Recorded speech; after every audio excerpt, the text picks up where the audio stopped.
কি বললে? কেজিটি কলেজ? ওই কলেজে তো আমিও পড়ি। কি তুমি সত্যি বলছো? হ্যাঁ সত্যি বলছি। আমি কালকে তোমার সঙ্গে কলেজে দেখা করব। দেখেছো আমরা দুজন দুজনের এত কাছে থেকেও আমরা দুজন দুজনকে কখনোই দেখিনি, কিন্তু আমি তোমাকে চিনবো কি করে? আচ্ছা ঠিক আছে, আমি তোমাকে ভিডিও কল করছি, তুমি করো।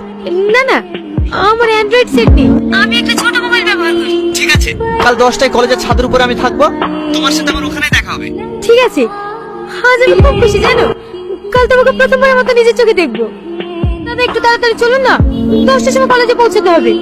আরে ম্যাডাম, রাস্তায় এত জাম থাকলে 10টার সময় পৌঁছাবো কি করে? আপনি একটু অন্য দিক দিয়ে যাওয়ার চেষ্টা করুন না। অতই যদি আপনার তাড়া থাকে, আপনাকে তো হেলিকপ্টারে যাওয়া দরকার ছিল, রাস্তায় কোনো জাম থাকতো না। ফালতু বকবেন না তো, সামনে তাকিয়ে গাড়ি চালান। আমার দুষ্টু বেঁচে গেল। এই দাঁড়ান দাঁড়ান। আরে যা, মোবাইলটা ভেঙে গেল, এবার কি হবে? ম্যাডাম, আমার ভাড়াটা এই নিন ওষুধ।